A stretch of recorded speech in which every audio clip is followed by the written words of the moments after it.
Hi everyone, welcome back to my virtual book club. We're still on The One Thing by Gary Keller and Papasan. And today's chapter is about the Four Thieves, which is a great title, right? It invokes so much imagery, but it's talking about the four thieves of productivity.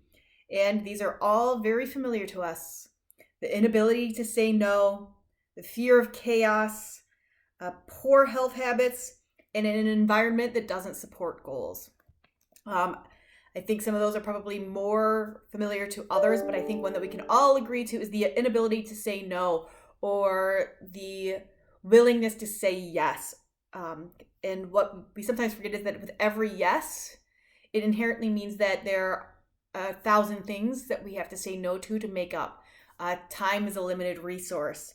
And so you have to understand that if you say yes to this, you can't say yes to other things. So you need to know what you're saying yes to and what you're saying no to whenever you make a decision.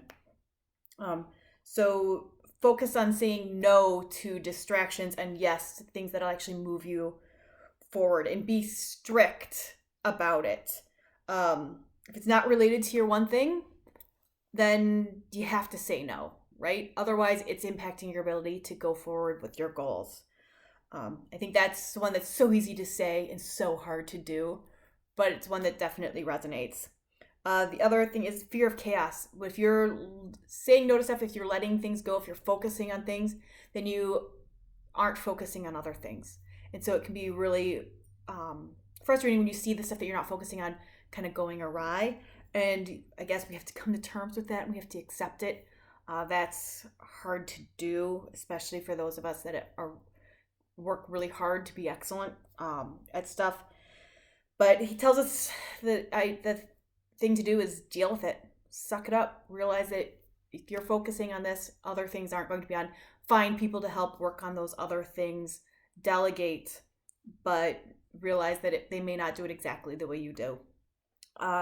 Then the next thing is that you need to focus on your health, and you can't let it go, because you need, in order to create, in order to do better, you have to have energy.